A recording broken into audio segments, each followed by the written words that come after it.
Hi and welcome back to the Jen and Sean Show. I'm Sean. I'm Jen. And we're here to tell you about things that we've done that we think you will find interesting around Melbourne, interstate, and sometimes even overseas. So what did we do this time, Jen? We went to the Museum of Desire. Desire. This was a really interesting event. Tell me more about the Museum of Desire. What is it? It's a fever event. So Fever started, I'm going to be referring to my notes here as well, so you'll have to excuse me looking up and down. Fever started in 2014, and they're essentially, I missed that bit where they describe what they do. They basically just put on different events, pretty much. Quirky type things. We've been to a couple before. We went to one that was a candlelight event. They're very well known for those, where they'll have musicians and the rooms are fully lit up with candles, not real candles, obviously, because that could be a nightmare. But those little tea lighty things that look like candles. Yeah. Real musicians, but playing like Coldplay or Fleetwood Mac was the one we went to. I think they've done a Queen tribute. They've had all sorts of different ones. But this is quite a departure from that, isn't it? It is. Well, they did Banksy as well, which we went to, and that was really good. Yeah, check our other video for that. We did a nice walk through, in our opinion. Well worth it. A lot of fake stuff, but ultimately still good. Worth our time. Definitely. Still running at the moment too, so you should check it out. If you get the chance. But yeah, this was the Museum of Desire. Yeah, so this was really different because it was an interactive art exhibition, I'll say. And I picked this as a Christmas present for Jen because I'm a bit of a perv, but I wanted to surprise her with an experience. So something that's not wrapped up, but something that's a little bit different that we could really look forward to as a couple and go on experience. Very much out of the ordinary. Absolutely. Yeah, definitely. So my research on this was pretty sparse, but again, because I'm a bit of a perv, it was... What caught my attention was that it was R18, so as mature audiences only were invited to this. It was located in Collingwood in a really sort of out-of-the-way laneway in Collingwood where you had to travel to find it. Very unassuming. You'd never just stumble across it and go, oh, what's that? You really had to be looking for it. And even then, it was sort of a double take and going, oh, is that it? Yeah. Is this where we're going? Yeah, it was very different. So the cost to go to this was around $40 per person, so pretty reasonable for a unique event. It's meant to be the only one of its kind in the world. Certainly never heard of it. Yeah. But from what I could see, it wasn't like porn. It was more about an experience. You had interactive exhibits, you could see installations. That's a very much better word. It's very arty. Yeah, well, our last podcast we did was on Mona, which was the Tasmanian Museum, which itself is very museum quirky. Of what? Modern Museum of New and old and new art. Fuck it, I don't know. Everyone's just called Mona. Cue Craig McLachlan. And we're back. This one was a short walk through. We had to pick a time. It said you were allocated 90 minutes, but, you know, what the heck. But, you could take as long as you like. Yeah. They weren't really enforcing anything. There was no one coming behind you with a big stick going, right, get out. It was, you could take as long as you like. But I really liked it. It was really different. It was very, very interesting. It was arty. I mean, I went to an art college, so... It was kind of like, you know, a lot of the people that I went to uni with would have been producing similar style works to a lot of the stuff that was in there, which was quite cool. So what we're going to do is take you through a couple of the exhibits that we saw, give a bit of an impression of them. There were some of our favourites. Each of us had those. The type of people that were going through it, the overall mood of it as well, and why we think you should probably check it out before it disappears. I think it runs to the end of February. So it's definitely one to sort of catch now while you still can. What was your favourite experience or exhibit, Jen? Oh, I reckon probably the Infinity Room All right, what'd that look like? We've got some video, so you can see We've what put some we video see. in there. But So essentially it was, they told us at the start you had to take your shoes off when you're in there. So, and this reminded me a lot of Team Labs in Tokyo as well, in that flower room that was in there. But you go in to a room and it's mirrored floor, walls, ceiling, and there's one whole wall that's a projection. In this case, it was like, I want to say a music video only because that's the best way I can describe it. But it was, songs, music, and very, very bright, funky drag queens. drag queen video. A lot of playing makeup, on it. a lot of very flair. cool music. That But it was was good, the yeah. Huxleys, I think that was. That's right. Yep. Yes, that was really good. I quite enjoyed that. Yeah. That was really cool. And I think that was our first one that we walked into, because to set the scene, it was a single story floor, but it was all very dimly lit. You enter into the reception area, and then it took you down several hallways. How did you enter into the reception area? Through the vulva. I found it. It was, quite grand. We've got a picture of that too. We'll put up for you. And again, we're making it sound a little bit seedy, but it really wasn't. No, it was very cool. Very well polished, done. very well done. Yeah. So that was our first exhibit that we went through. One of my favourites was the laser violin. That was really well done. So to set the scene there, it had these. We were given a warning by the friendly staff, who were really quite young. I felt a little bit pervy walking in there. Yeah. But you walked into this room where there was a barrier, so you couldn't go too far into it. But there was probably about 8 lasers fanned out in front of you, which you could run your hand through. They were vertical, yeah. Yeah. Yeah. And every time you broke the laser, a orgasmic sound would come out from a male or a female.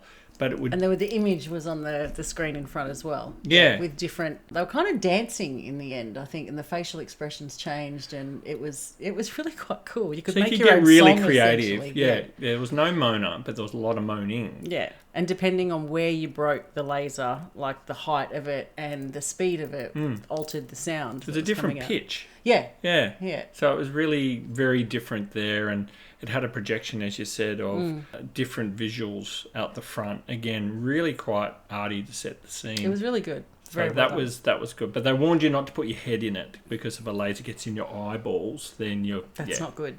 Yeah, you're blind. Yeah. So no, don't do that. It worries me that they have to actually do that as a disclaimer. They go, don't stick your head in the laser. People are just apparently that's a thing. stupid. That's a thing. Yeah.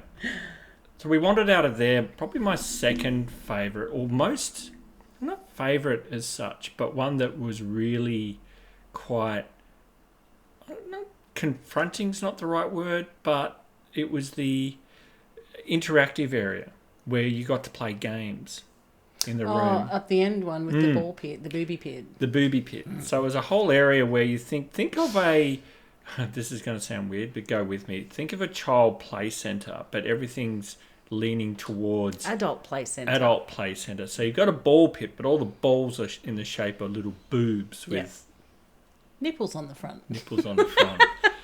That was one section. You had to take your shoes off and dive into the boobs. Apparently someone had lost their keys in there. So they had to go back a second time. I reckon to that was dive in strategic, and get their keys out. so they could get that whole... They did warn us at the start not to get in there with anything loose in your pocket that you might lose, because it's very hard to retrieve. It was deep. Yeah. Definitely. Then it had butt putt. So it had a putting course. It wasn't but a putting green, cheeks. it was pink. It was pink, yeah. But you had to put the ball in between the butt cheeks.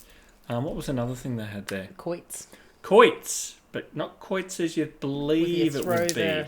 The thing onto the hook. No, the hooks were something else. Yeah, rubber dildos, people. Yeah. All the colours of the Big rainbow. wall of them. Yep.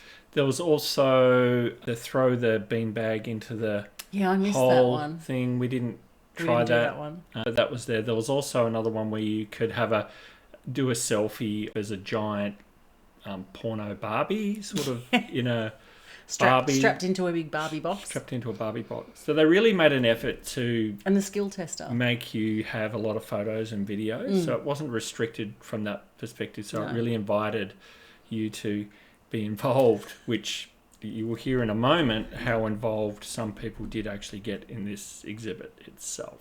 What was the probably most confronting thing you saw? Oh, the room with was it the fantasy room or the... What was it called? I think it's written down there, but it was like a booth, like a photo booth. No, not that one. Oh, that wasn't confronting for No, you? no. Okay. The other one that had Just all me then. the stories about, like was it the masturbation fantasy room or Oh, something like that? yeah, Masturbation Nation or something. Yeah, and they had all the exhibits of... Anyway, that was a bit much. All right, let That me was a take bit you through. much. So there's a small video of it here, but you don't get to see what's in these boxes. So you go into a room and all these glass boxes are numbered, and each of them is an item, which could be a plane ticket, or it could be a rubber mask, or it Jar could of be Nutella. jar of Nutella. And it had like a date and... Like a personalised story of where a couples or an individual has used said object in a particular way to seek their own pleasure. Again, it drew you in to read the stories. You go in there and you sort of quickly lose your inhibitions with other people that are around. You're not taking your top off or anything like that. But you're reading these little stories and they're really kind of, flirty and weird. Somewhat odd. That was a bit... There were things. It was a bit there much that by the end of it. It's which like, all right, we'll move on from not that one. everyone's down for, which is fine. Yeah. Most things there actually.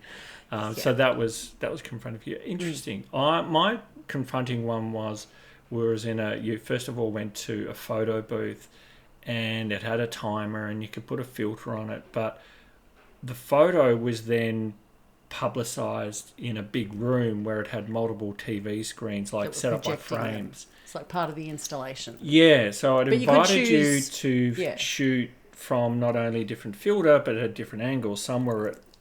There was 4, so there was one there, one there, one there, and one there, and you could pick which one you wanted.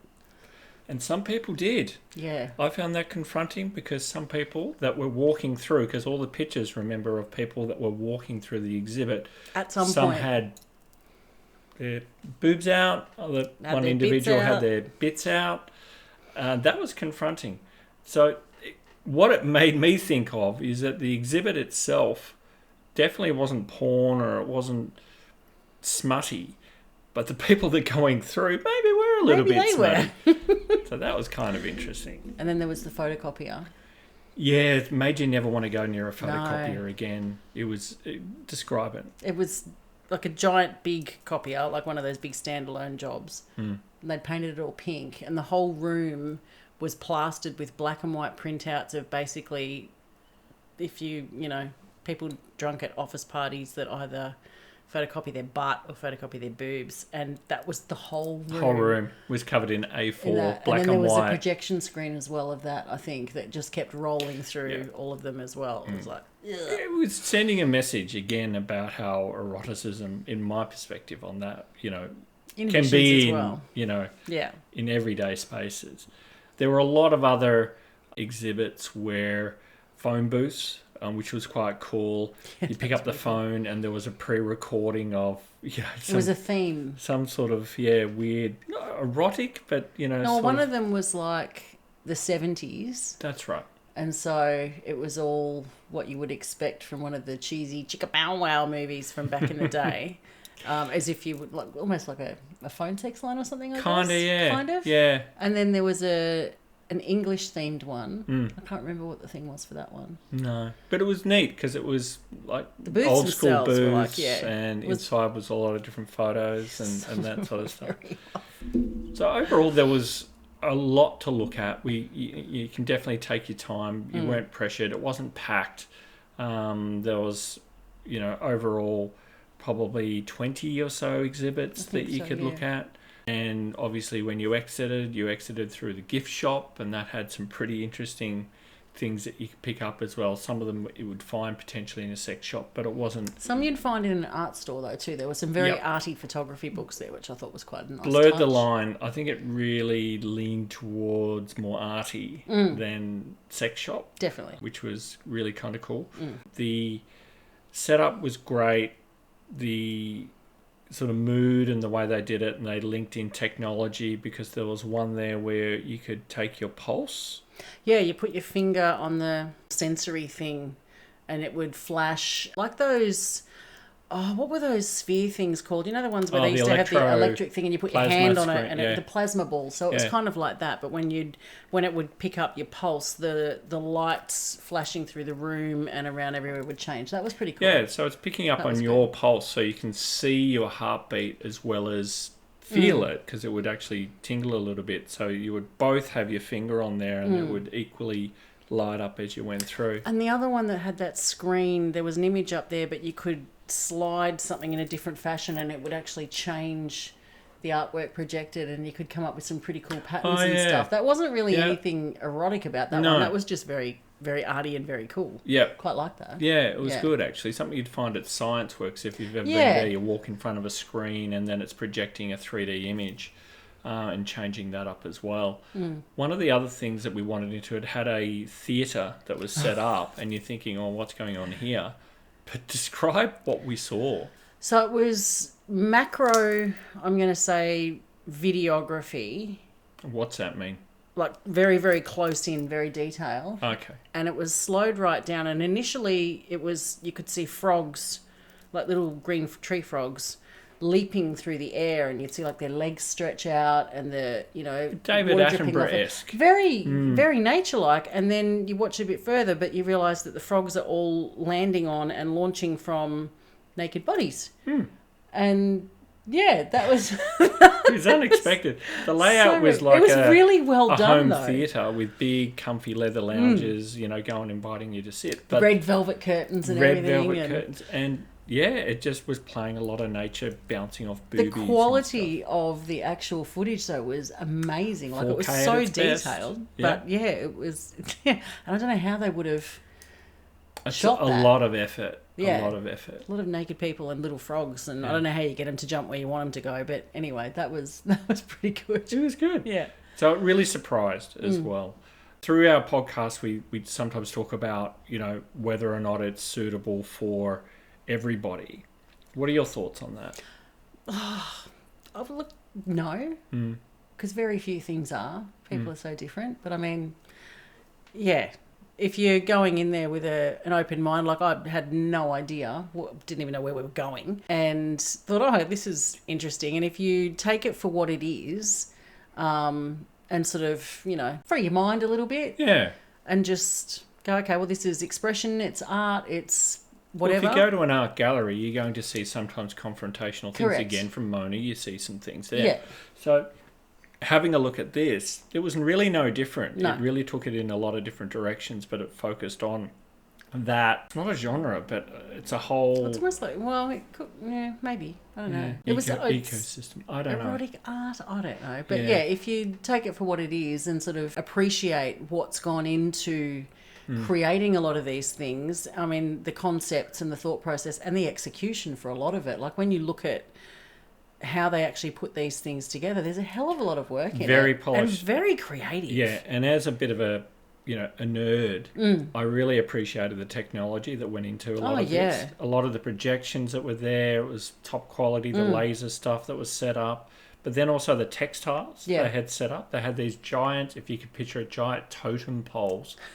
And it looked like they had just two little ottomans at the base of it. But if you think about it, zoom out, it's a giant phallic, funny-looking penis. We'll put a photo in here. Yeah, so that was pretty cool too. But they were crocheted, I think. Yeah, very surprising. Very cosy. I was going to say that maybe it's not for your mum, but maybe your mum would get a kick. I was reading the reviews, which are overwhelmingly positive for this particular exhibition. It's probably halfway through. There was about 150 odd reviews, and 4.5 stars was the average. And I think I only saw one review there by, I can't remember the name of the chap, but didn't get it, which fine, it's not for everybody. No. But it was well received by us. Again, it's not for everybody, definitely not for kids. No. Even mature adults is something, but if you're an art lover or looking for something different, really catch it before it's still there. Yeah, because I think it was good. It was definitely well worth it. Overall, we'd do it again. Yeah. We'd probably take some friends. It's not for a boozy party sort of atmosphere run No. through. It's more serious than that, I think. You really get the feel that it's really trying to convey something as part of an art gallery, something unique. It's an experience. Definitely an experience. And at the very end, you get to go into your own photo booth as well. Yeah. Where you can, cuddle up and get a souvenir photo. Yeah, or completely mess up the first photo because you weren't ready for it and get a very blurred photo as you were halfway between flicking your hair and sitting down. In fact, most of it we pretty much did. But yeah, a memento nonetheless, which was really good. Yeah. So it was $2.50, I think. $2.50 well spent. Yeah. So Museum of Desire by Fever, showing now in Collingwood, $44 a ticket. It's book online, staff are wonderful. Yeah. The event space is really good. It's really close to a few easy. pubs. Parking's really easy. And yeah, definitely worth your while. So if you're in Melbourne, go and definitely check it out. What did we do after that? We went to get a drink and a bite to eat. Initially, we were going to a certain pub to do some Celebrity stalking. We're not going to say who, but we only realised, looking back on our research and putting some notes together for the show, that someone took us to the wrong pub. May not have been the right pub. I'm not entirely convinced it wasn't, but by God, it was a really good pub. It was excellent. Food was incredible. They had a really nice rooftop bar. Lovely afternoon. Oh, it was great. So it was good. It was a good era. Yeah. Yeah. Union House, In Richmond. Yeah, you can't really miss it, but definitely head upstairs to the deck. It had TVs up there. The Test cricket was on. The sun was shining. Really good food. Oh, so good. Really good food. Yep. Staff were awesome. Yep. So highly recommend. Yep. So that's what you can do when you go and do an impromptu Museum of Desire. You can go out and grab some nice eats afterwards as well. You're in Melbourne. There's always somewhere close by If where you you don't, can get a it's decent feed. un-Australian is what I say. So do yourself a favour, someone famously said. Yeah. Well, that's what we have on our podcast today. Thanks for watching or listening if you're going through the podcast. Don't forget to like and subscribe. Check out our other videos. We're trying. So if you do like it, give us a comment, reach out, and hopefully you'll hear more of us soon. If you've got any suggestions on where you think we should go, pop them down below. All right. Thanks, everyone. Bye. Bye.